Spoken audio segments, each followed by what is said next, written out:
So Gary, it's a little busy time right now. Talk to me a little bit about college. David Brooks from the New York Times had a fiery piece lambasting Governor Cuomo about his free college program, saying it was the worst, I think he characterized it as the worst idea in the United States of America, worse than any Donald Trump idea. Well, I wouldn't go that far because That was David Brooks. I do some work down there. I find some really bad Donald Trump ideas. But I think the really thing that's missing from the conversation, and I think Brooks's article, I think, was right on in a number of ways. The question we ought to be debating is what type of public investment would do the most to improve higher education. That's the question. Sure. It's not a political question of free education, headlines so you can run for the next office. And there are a number of things we know work, but we don't invest enough money into them. Sure. Tuition assistance, it's targeted for kids in need. Academic readiness, that's the fundamental. The kid's not academically ready, you can give all the free college he or she wants. And then career counseling and mentoring. We spoke about that last time. Absolutely. That's what Tennessee does. So we skipped over those subjects and we got right to the subject of free education. And without having, I think, a legitimate public debate, because I don't think it's bad or good to have free education beyond K through 12.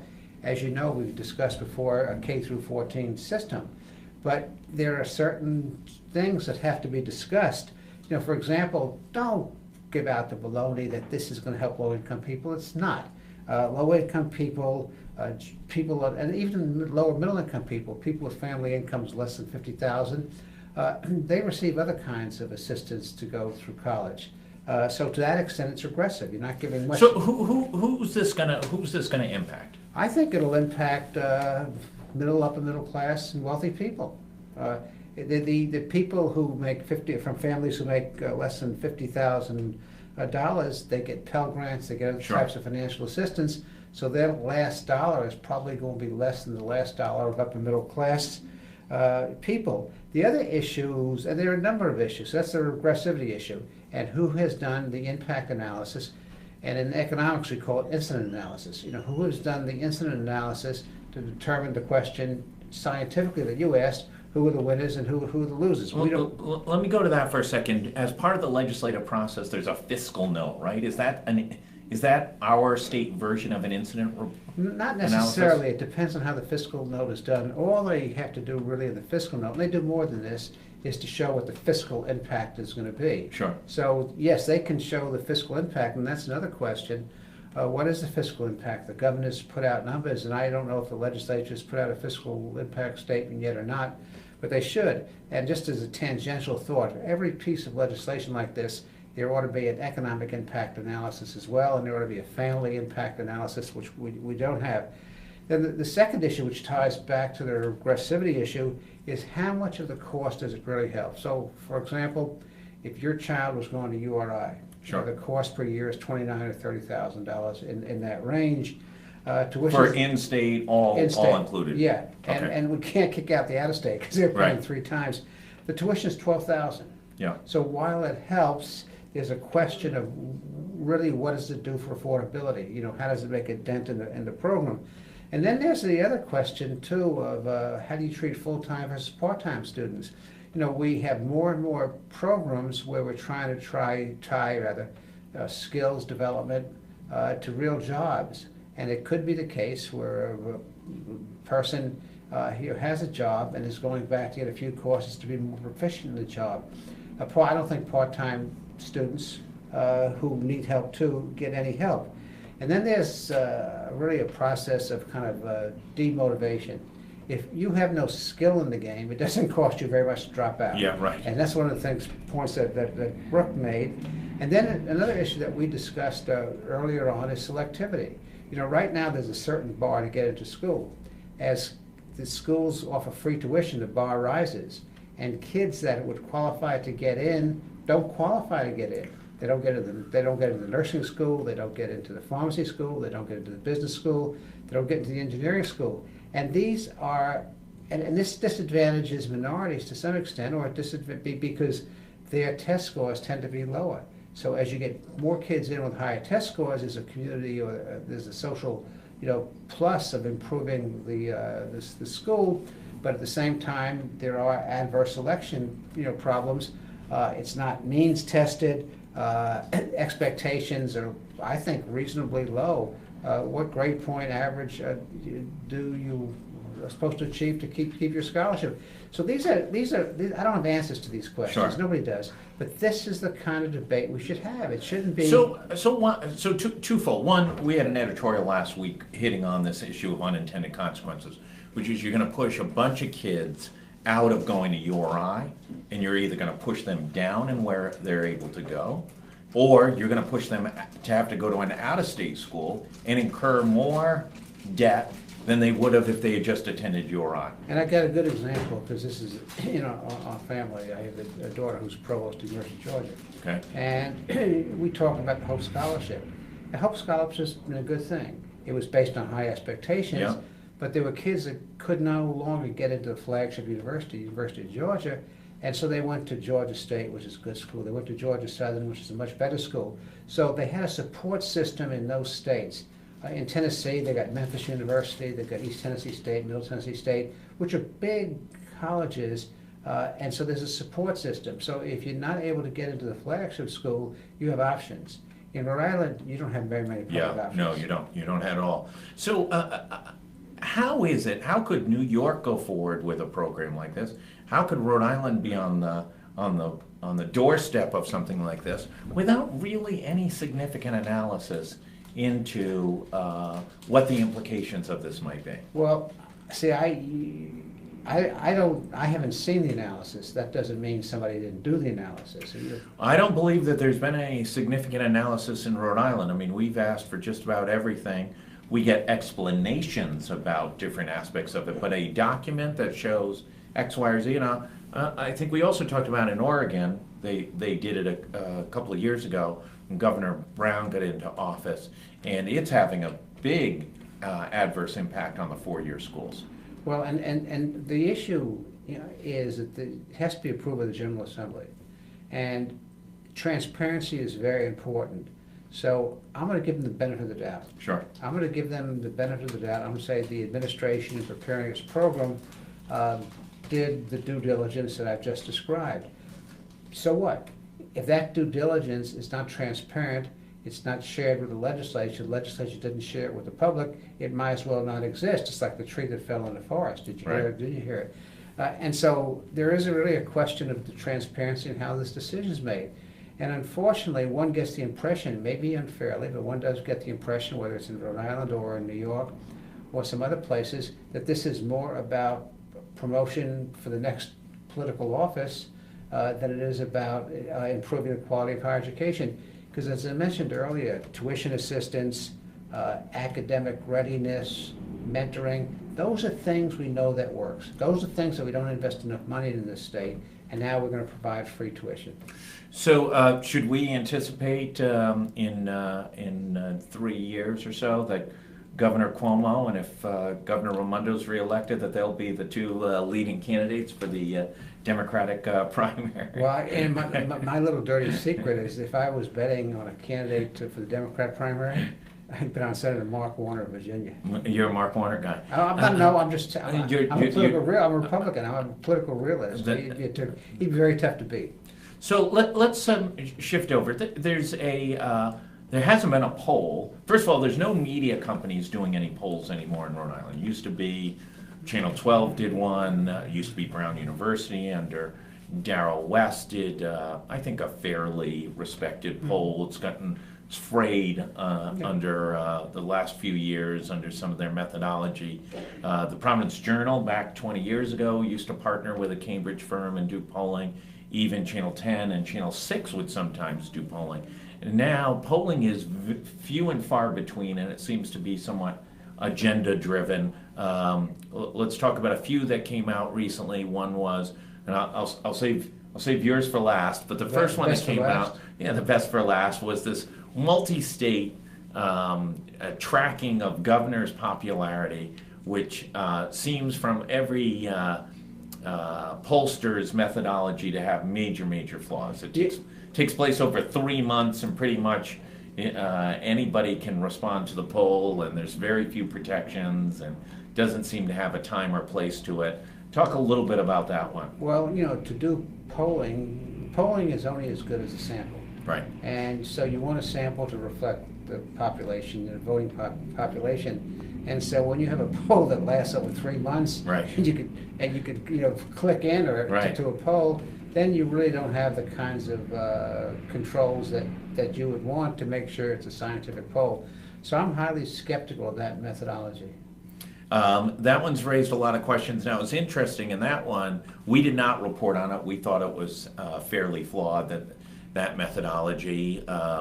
In fairness to the viewer, the governor went up some portions, but was also right there from a approval rating and a negative rating there with the governor of Alabama, who resigned, I think, about the day after the poll came out, and Governor LePage of Maine, who might be the most controversial governors in the country. Where was Governor Malloy? Because he's Governor Malloy, I think, and Governor Christie were the two bottom governors. Governor Christie from New Jersey. He was the you're right, he was. And Governor Malloy from Connecticut. Governor Malloy has taken a beating on across Connecticut for a couple reasons. One is, first and foremost, the tax situation and how he's bolstered a lot of taxes, especially on corporations, and is often led to or linked to GE leaving the state, as well as a number of other major corporations who packed up and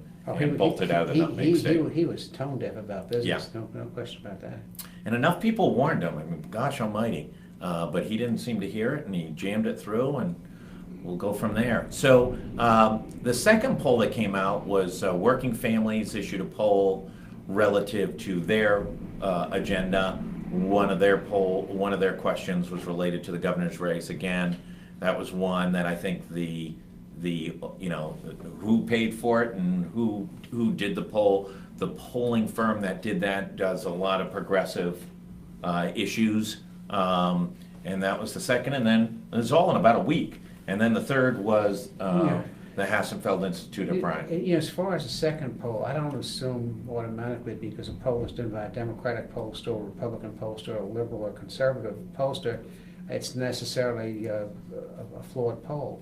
And there were a couple of questions on the poll that was done by the progressives that we had on the Hassenfeld poll, and the result was very similar. We asked the question, do you favor free college tuition? Yeah. Ours was 60%, theirs was 59%. Statistically, there wasn't any difference.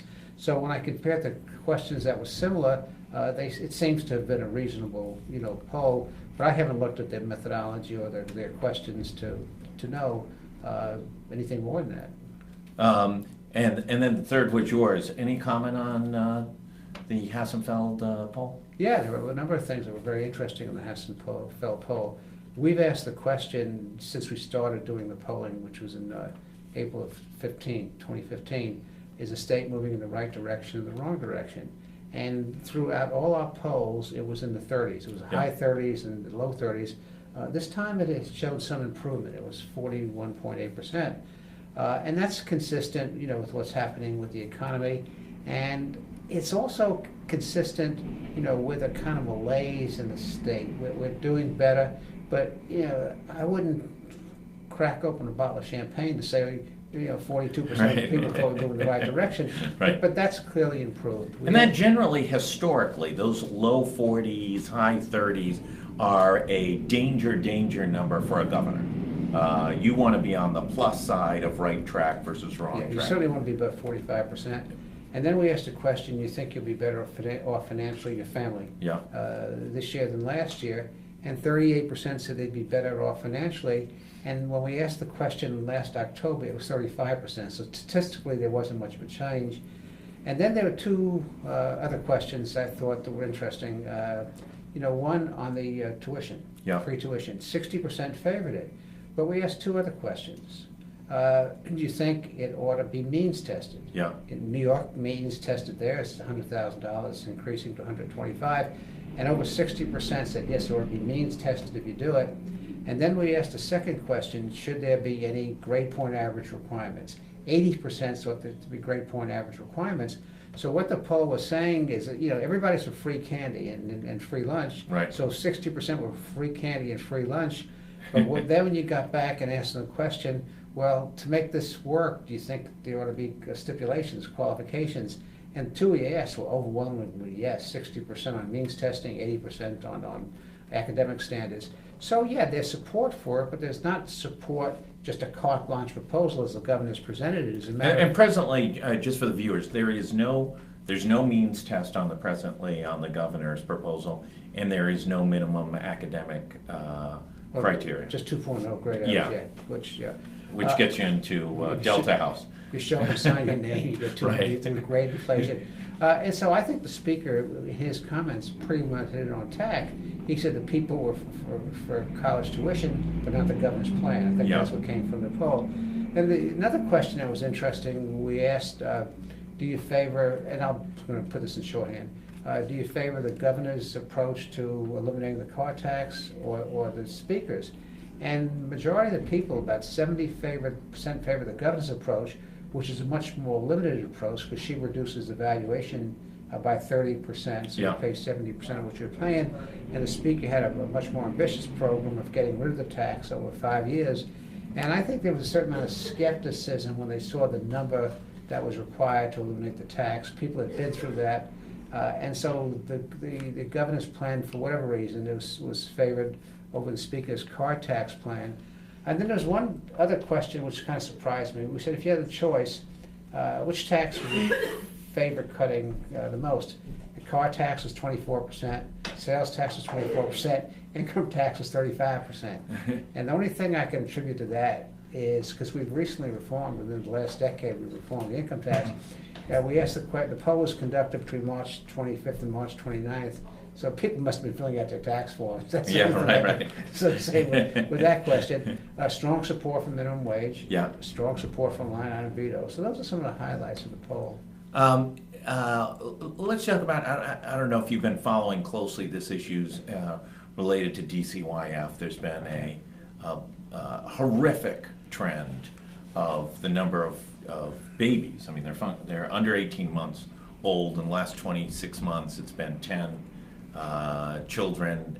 Decreasing is the number of inspections, down 1,200 year over year, and there's 110 vacancies in DCYF that are funded. Let me tell you, if you follow what's happened in other states, and Rhode Island is not the lone state in Yep. having tragedies with children in state care, state custody, state supervision, having tragic circumstances, that's a political scandal. Yeah. Unfortunately, if two bad things happen, it changes governorships, it changes a lot Yeah. of different things. It's on the front page of the newspaper, and people don't, forget about that. I wish in some ways we'd pay more attention to the tragedy befalling small innocent children than free college tuition, Yeah. where you put your value system and such.